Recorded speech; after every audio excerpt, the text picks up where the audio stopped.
Morning. आज हम एक और क्लासिकल प्रॉब्लम देखते हैं, प्रॉब्लम सिंक्रोनाइजेशन की, जिसको हम लोग बोलते हैं डाइनिंग फिलोसोफर प्रॉब्लम।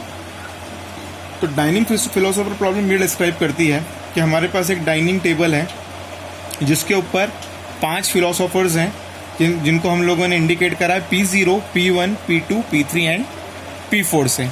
और इनके पास हर फिलोसोफर के एडजेसेंट 2 फॉर्क या 2 चॉपस्टिक्स रखी हैं। टोटल 5 फॉर्क है हमारे पास, या चॉपस्टिक्स बोल लो, जिनको हमने इंडिकेट करा है जिनको हमने इंडिकेट करा है F0, F1, F2, F3 and F4 से। ठीक है, ये देखिए, ये है फिलोसोफर नंबर P0, इसके एडजेसेंट 2 फॉर्क हैं F0, F1। This is philosopher P1, इसके एडजेसेंट है F1, F2। Philosopher P2, F2, F3, philosopher P3, F3, F4। It means that total philosophers हमारे पास अभी यहाँ पर 5 हैं, और फॉर्क और चॉपस्टिक्स कितनी है टोटल हमारे पास 5। अब फिलोसोफर की 2 स्टेट होती है। एक स्टेट होती है फिलोसोफर की, वो थिंक करें, जो फिलोसोफर का काम है थिंक करें, और सोचते सोचते उन्हें भूख लग जाए तो वो क्या करें, फूड को ईट करें, take the food. But food लेने की कंडीशन यहाँ पर यह है कि जब भी किसी फिलोसोफर को भूख लगेगी तो वो क्या करेगा, और सबसे पहले अपनी लेफ्ट वाला फॉर्क को उठाएगा और लेफ्ट वाले के बाद राइट वाले फॉर्क को एक्वायर करेगा, और दोनों फॉर्क को एक्वायर करने के बाद टेबल के सेंटर में जो लगा फूड है उसको वो खा सकता है, ईट कर सकता है। तो देखिए, मान लीजिए P0 को सबसे पहले भूख लगती है, ठीक है, P0 को फूड लेना, तो सबसे पहले वो क्या करेगा, अपने लेफ्ट वाला एक्वायर करेगा। तो लेफ्ट वाला कौन सा है उसका, F0 फॉर्क, और फिर कौन सा एक्वायर करेगा, F1। तो वो फूड लेना स्टार्ट करेगा। अब मान लीजिए उसी टाइम पर अब मान लीजिए P1 को लेना है, खाना खाना है, फिलोसोफर ने थिंक किया उसे खाना खाना है, तो उसकी कंडीशन क्या है, उसको अपना सबसे पहले लेफ्ट वाला उठाना है, फिर राइट वाला। बट क्या अभी लेफ्ट वाला फ्री है? नहीं, लेफ्ट वाला फ्री नहीं है। अभी लेफ्ट वाला किसने ले रखा है, P0 ने ले रखा है। तो इट मीन्स दैट P1 वाला फूड नहीं ले सकता। अब मानते हैं P2 वाले को लेना है, तो क्या P2 ले सकता? हाँ, P2 ले सकता है। उसके लिए F2 और F3 फ्री है। पर आप बोलेंगे कि एक टाइम पे 2 फिलोसोफर अंदर खाना खा रहे हैं, तो यस, इसके अंदर हम ये मान के चलते हैं कि फूड एक साथ 2 फिलोसोफर्स एक साथ इस फूड को ले सकते हैं। अब मान लीजिए P3 लेना चाहता है फूड, तो P3 ले पाएगा क्या? नहीं, बिकॉज P3 के जो लेफ्ट वाला है वो P2 का राइट है, बट ऑलरेडी P2 तो फूड को खा रहा है, तो वो नहीं ले पाएगा। ठीक है, अब मान लीजिए P4, तो P4 ले पाएगा क्या? नहीं, P4 भी नहीं ले पाएगा, because already F0 busy state के अंदर है। ठीक है, तो इसका सॉल्यूशन हम क्या करें? तो इसके सॉल्यूशन के लिए हमने क्या करा, यहाँ पर एक अरे लिया, जितने नंबर ऑफ फिलोसोफर्स हैं उतने नंबर ऑफ हमने क्या करा, एक अरे लिया सीमाफोर्स का, बाइनरी सीमाफोर्स का लिया, और उससे हमने क्या करा, सॉल्यूशन को देखा। ठीक है, अब मान लीजिए ये कोड है यहाँ पे, wait fork of SI, wait fork of SI+1 mod of 5। मान लीजिए अब सबसे पहले P0 आता है, क्या करेगा, वेट करेगा, और ये देखिए हमने यहाँ पे सब इंडेक्स पोजीशन पे, ये है पोजीशन 0, 1, 2, 3, 4, और अभी हमने कन्वीनियंस के लिए इसको S0, S1, S2, S4 लिख लिया है। और ये क्या है, हमारे सब सीमाफोर हैं, और इन सब की वैल्यू मतलब ith पोजीशन पे जो सीमाफोर है, अभी मैं ith ना बोलते हैं उसको S0 बोल लेता हूँ, S1, S2, S3, S4, मतलब ये सब पोजीशंस है। I की पोजीशन 0, 1, 2, 3, 4, तो इसको S से ले लिया। और अभी इन सब की वैल्यूज़ क्या हैं, 1, 1, 1, इन पांचों सीमाफोर की वैल्यू 1 है। सबसे पहले P0 आया, फॉर्क ऑफ I मतलब नंबर कौन सा है, सीमा इस प्रोसेस का बोलो या फिलोसोफर का, 0। तो सबसे पहले ये वेट किस पे लगाएगा, ith पोजीशन पे। तो ith पोजीशन पे ith पोजीशन पे सीमाफोर कौन सा है, 1, उसकी वैल्यू क्या है, 1। उसको डिक्रीमेंट करेगा 0 को, सिस्टम में अंदर आएगा फॉर I+1 मॉड 5। तो I की वैल्यू क्या है अभी, 0, 0 + 1 मॉड 5, तो 1 मॉड 5, रिमाइंडर इज 1। तो कौन सा वो सीमाफोर है, दैट इज S1, उसकी वैल्यू क्या है, 1। एंट्री मिलेगी, उसको डिक्रीमेंट करेगा 0, और वो क्या करेगा, ईट करना स्टार्ट कर देगा। इस तरीके से P0 को फूड की एंट्री मिल जाएगी। ठीक है, उसके बाद क्या होगा, वापस सिग्नल होगा, तो फॉर्क ऑफ I इस S0 को वो वापस 1 करेगा, और इस S1 को वापस 1 करेगा, ठीक है। तो इससे क्या होगा, ये जो सॉल्यूशन है, इस सॉल्यूशन से एक टाइम पर 2 फिलोसोफर इस सिस्टम के अंदर एंट्री आ सकते हैं।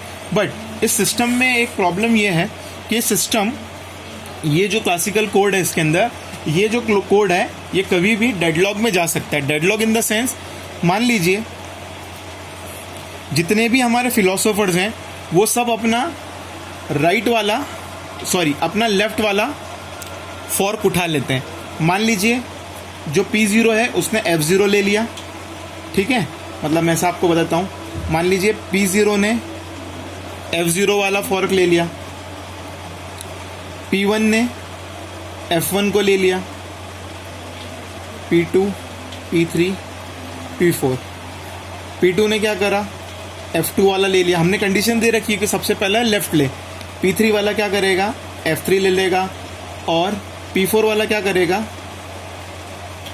F4 ले लेगा। अगर मान लीजिए ये कंडीशन होती है तो क्या होगा, सिस्टम डेडलॉक में आ जाएगा। बिकॉज एक फिलोसोफर को खाने के लिए 2 चम्मच चाहिए, मतलब 2 रिसोर्सेज चाहिए, बट वो रिसोर्सेज अभी अवेलेबल नहीं है। देखिए रिसोर्सेज कैसे हैं, P0 को चाहिए F0 F1, P1 को चाहिए F1 F2, P2 को चाहिए F2, ये फॉर्क नंबर 2 और 3, P3 को चाहिए F3 F4, और P4 को चाहिए F4 और F0, ठीक है। बट क्या हो रहा है, इनके पास अपने लेफ्ट हैंड वाला फॉर्क अवेलेबल है, ठीक है। बट जो राइट वाला जो फॉर्क है वो तो दूसरी प्रोसेस लेके बैठी है। P0 के पास अभी F0 है, बट जो F1 है वो ऑलरेडी कौन लेके बैठा है, P1 लेके बैठा हुआ है। तो इससे क्या होगा, सिस्टम डेडलॉक की स्थिति में जा सकता है। तो इसका एक सॉल्यूशन ये है कि हम क्या करें, जितने भी जो चारों फिलोसोफर्स हैं, चारों फिलोसोफर्स को क्या बोलें कि सबसे पहले वो अपना लेफ्ट हैंड वाला उठाए, फिर राइट हैंड वाला उठाए, ठीक है।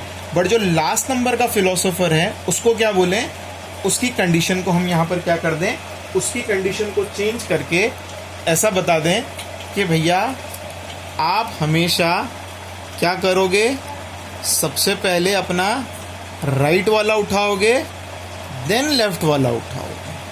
सिर्फ एक फिलोसोफर की, आप किसी की भी कर सकते हो, P0 को कर लो, P1 को कर लो, जिसको आप चाहते हैं उसको कर लो। तो हमने यहाँ पर क्या बोला कि सबसे पहले कौन उठाए, P4 जो है वो सबसे पहले क्या करे, सबसे पहले अपना राइट वाला उठाए, देन अपना लेफ्ट वाला उठाए। तो क्या इससे सॉल्यूशन प्रॉब्लम हमें सॉल्व हो सकती है? तो देखते हैं। देखिए सबसे पहले P0 आया, F0 उठाया, क्या उसको हमारा जो है P1 है वो बिजी है, ठीक है, P1 कुछ नहीं कर पाएगा, वो फंसा हुआ है।